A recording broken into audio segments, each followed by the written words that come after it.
pour moi, passion, c'est pas exactement synonyme d'amour. La passion, ce sont des périodes de grands déchirements, de grands troubles, de grandes violences. On peut tuer par passion. Bonsoir à tous. Eh bien oui, ce soir, notre invitée est Elisabeth Badinter, que je vous présente très rapidement. Elle est agrégée de philosophie et maître de conférences à Polytechnique. Elle est l'auteure de L'amour en plus, qui est une sorte de remise en cause de l'instinct maternel, un livre qui est paru, je crois, en 1980. Émilie, une ambition féminine au XVIIIe siècle, et le dernier en date, L'un et l'autre, paru chez Odile Jacob.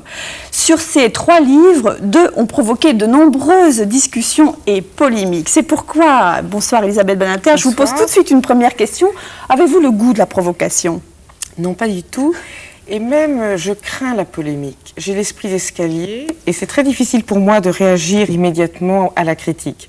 Donc, je n'ai pas vraiment le goût de la polémique, mais c'est certain, j'aime bien démystifier. Ou bien, disons, j'aime bien dire ce qui, moi, m'apparaît comme des évidences peut-être cachées ou superficiellement cachées. Alors dites-moi, avant de parler du livre qui vient de paraître chez Odile Jacob, reparlons un tout petit peu de L'amour en plus.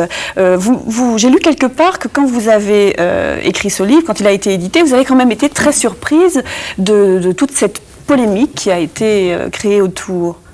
Oui, c'est vrai, j'ai été surprise, d'ailleurs mon éditeur aussi était surpris, on était tous surpris. Alors d'abord parce qu'au fond, L'amour en plus, c'était le résultat d'un séminaire avec des jeunes militaires, ingénieurs pendant 3 ans, et que ça n'avait pas suscité avec une polémique. Donc j'étais assez surprise, effectivement, que ça fasse beaucoup de bruit. En fait, j'étais idiote, j'aurais dû m'en douter, parce que c'est vrai que dire que l'amour maternel n'est pas un instinct, que ce n'est pas inscrit dans la nature de la femme, c'est évident que ça peut susciter des malaises, de l'angoisse et peut-être même une sorte de tristesse chez les uns et chez les autres. Donc j'ai été idiote, j'aurais dû m'en douter. Est-ce que vous dérangez alors, malgré vous, ou bien est-ce que finalement ce que vous exprimez dans vos livres rencontre, c'est une coïncidence, ce qu'il y a peut-être dans l'esprit des gens à ce moment-là, ça tombe juste dans des préoccupations de l'air du temps? Oui, je crois que c'est vrai, je crois que c'est ça. Je crois qu'au fond, ce que je disais à propos de L'amour en plus ou à propos du nouveau modèle qui s'établit entre mes femmes, ça vient au moment où finalement je crois que les gens commencent à le penser, ou l'ont à fleur de conscience, et c'est cette rencontre qui fait qu'on en parle. Mais ça veut dire tout simplement que je dis ce que les autres pensent peut-être, enfin ce que certains pensent, pas tous. Alors, pour en revenir à L'un et l'autre, donc votre dernier livre, on peut dire qu'il fait couler beaucoup d'encre. On en parle absolument partout. Alors, dans Lire, par exemple, le magazine Lire du mois de mai, on vous présente comme une fine historienne de l'intimité. Dans Elle, on parle du livre comme d'un livre révolutionnaire. Et bien sûr, les titres chocs apparaissent un petit peu partout. Surtout, L'homme enceint, c'est pour demain. Mais aussi Sexualité, égalité, fraternité. L'un est-il l'autre, du verbe haïr, un titre qui vient de paraître dans l'Express à propos de votre livre. Et puis aussi, L'homme n'est plus l'égal de la femme. Et on s'aperçoit que ce qui a le plus frappé les esprits, c'est bien sûr ce que vous écrivez à propos d'aujourd'hui, oui, et à propos de demain, du futur. Oui, je crois que c'est vrai. D'abord, parler de l'homme enceint, il faut bien reconnaître que c'est assez surprenant. Et c'est vrai aussi que pourtant, ça a très peu de pages dans mon livre sur oui, cette possibilité oui, de l'homme enceint.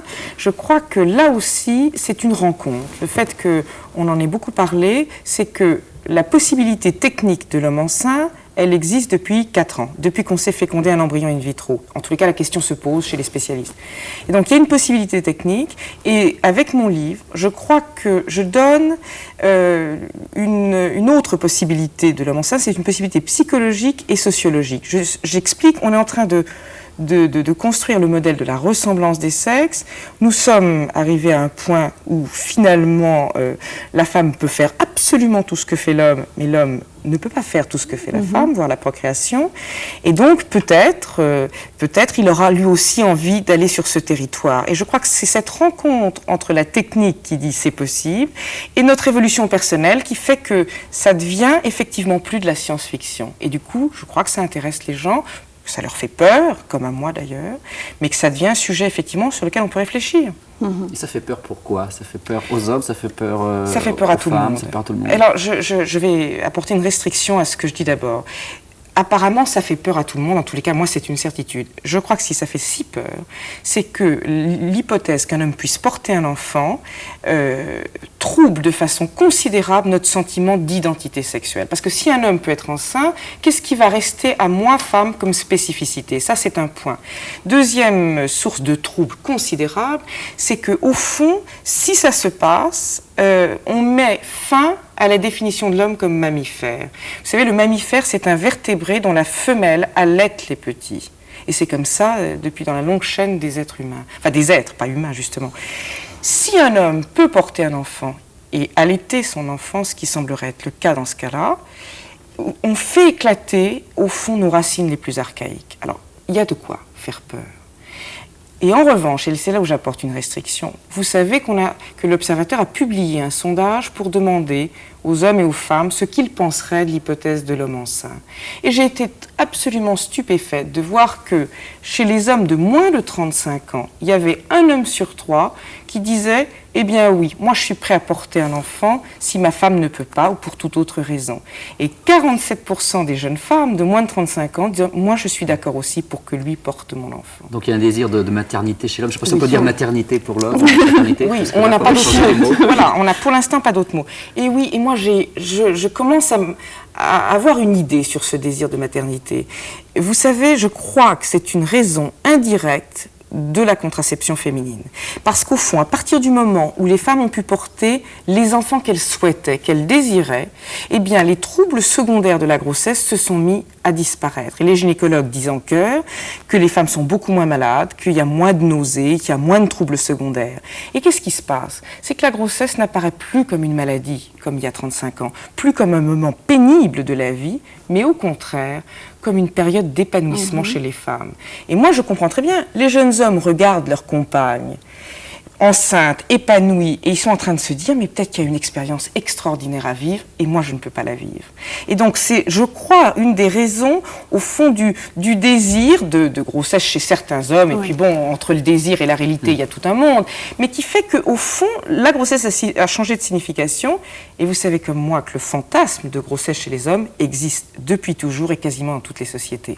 Mais c'est un petit peu contradictoire quand même avec le fait que, par exemple, vous dites que les hommes ont beaucoup plus de mal à accepter leur part de féminité que les femmes leur part masculine. On sait que chacun a en soi une part de féminité et de masculinité. Alors pourquoi ?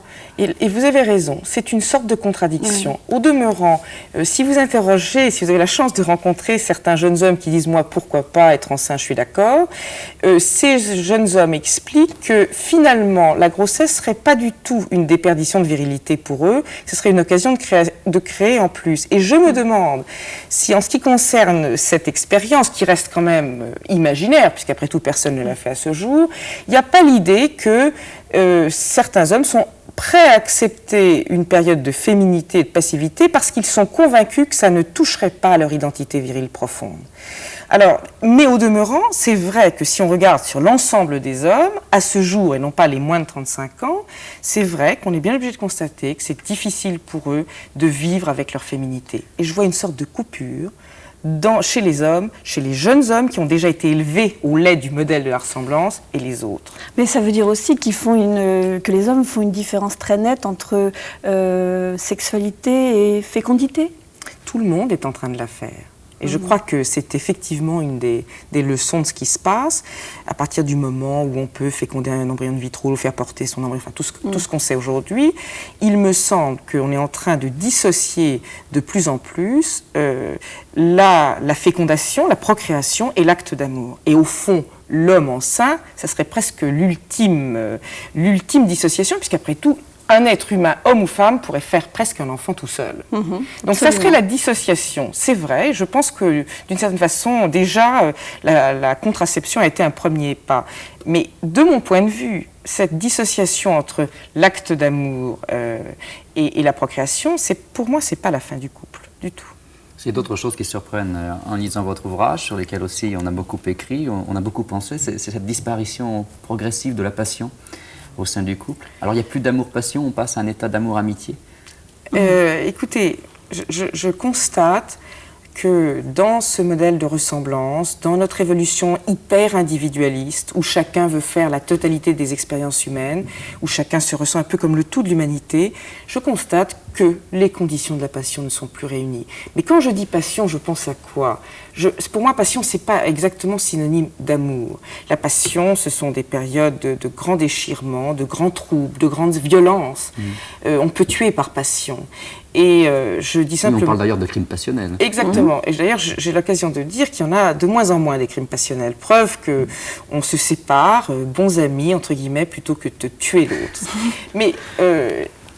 je suis très frappée, c'est un peu la preuve à contrario. Je dis d'une part, les conditions de la passion sont plus réunies, et si vous observez les jeunes gens aujourd'hui, à partir de 18 jusqu'à 30 ans, et que vous les regardez vivre, moi j'ai ça à la maison, je peux voir, vous voyez qu'au fond, ce qui compte pour eux, c'est sûrement pas de conserver l'étrangeté, le mystère entre les deux, le jeu comme ça, un peu trouble. C'est au contraire, immédiatement, quand on tombe amoureux, de dévoiler son cœur.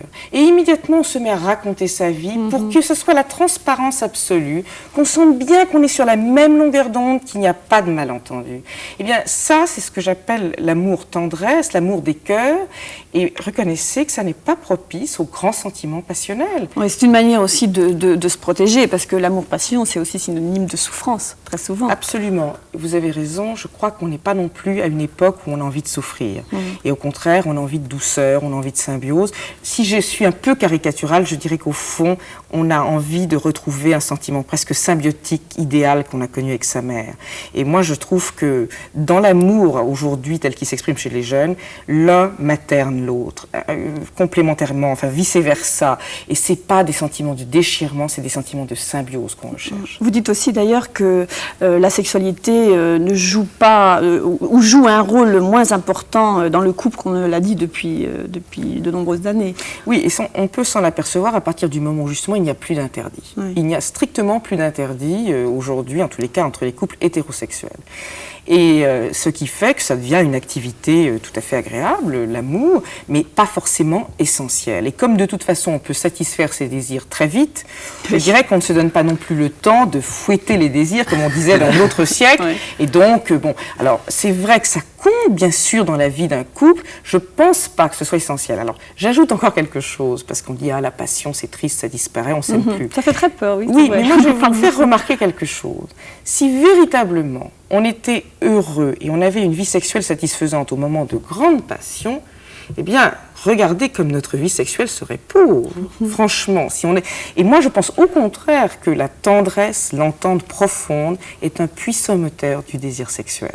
Est-ce que vous ne pensez pas que ce que vous dites là, ce que nous disons nous ici, avec vous là, ce sont des regards d'occidentaux que nous donnons sur tous ces rapports? Est-ce que vous ne craignez pas justement, là vous venez de dire, les interdits, il y en a pour ainsi dire plus du tout, que se lève aussi toute une sorte de morale majorité, comme on l'appelle parfois aux États-Unis ou dans d'autres endroits, qui va aller vers des côtés plutôt réactionnaires, plutôt intégristes, pour essayer de contrer un petit peu... Ce que vous dites, c'est est-ce que ce que je dis là est pour une élite ou est-ce que vous voulez dire que ce que je dis ne concerne que l'Occident? C'est une question que je vous pose, oui.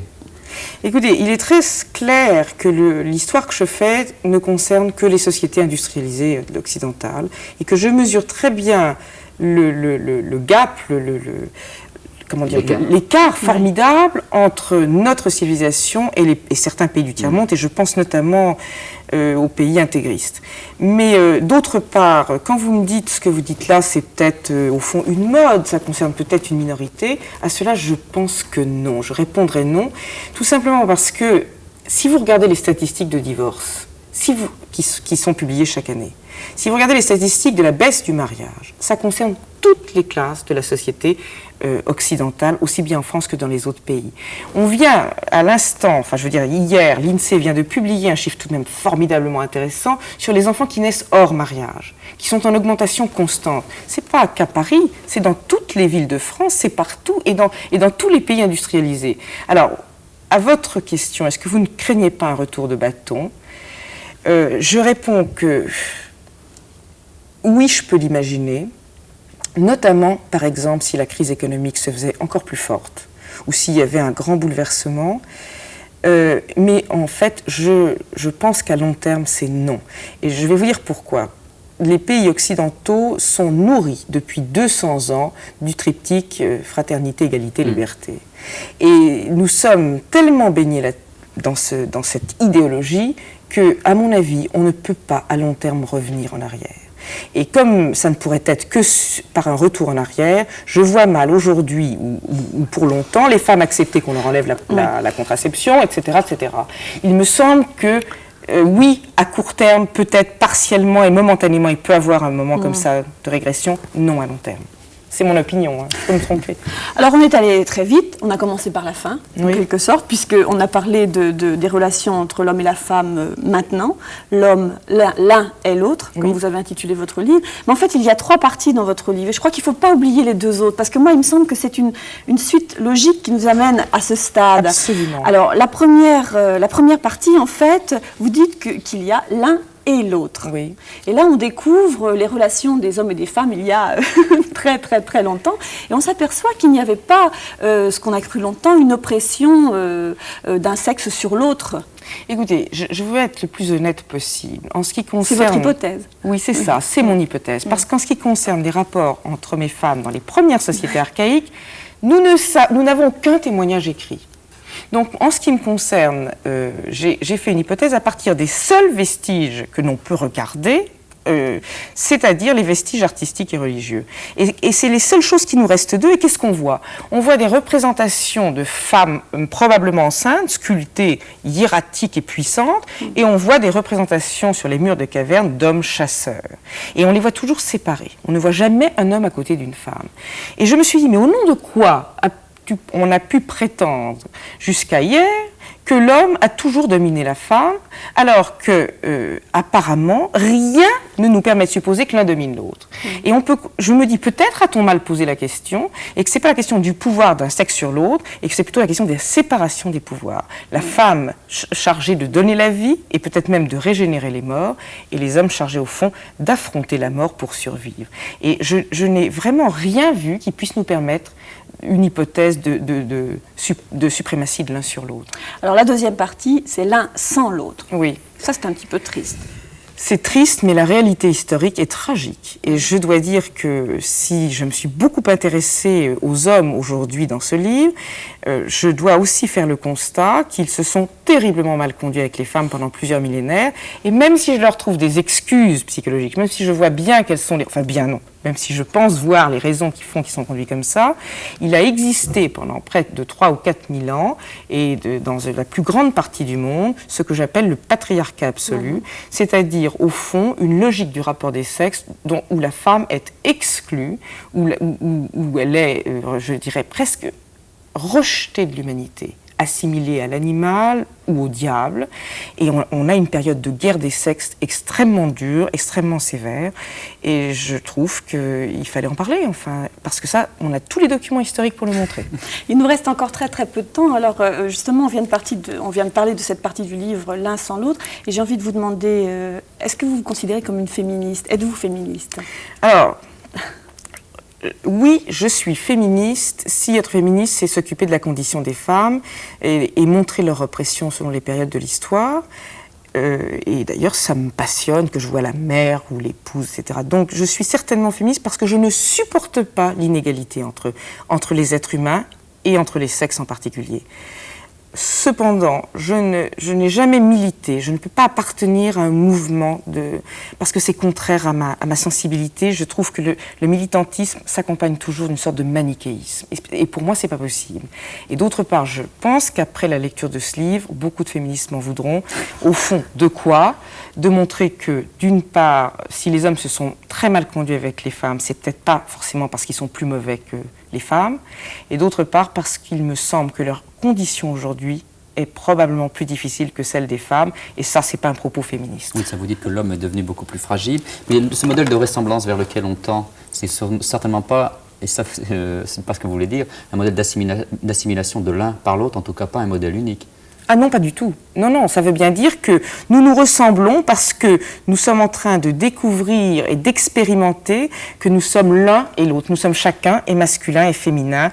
Et voilà, mais surtout pas qu'il n'y aurait plus qu'un seul sexe. Et en tout cas, pour terminer, on peut dire qu'on s'aperçoit en lisant ce livre que vous avez énormément de tendresse pour l'un et pour l'autre. Absolument, c'est tout à fait vrai.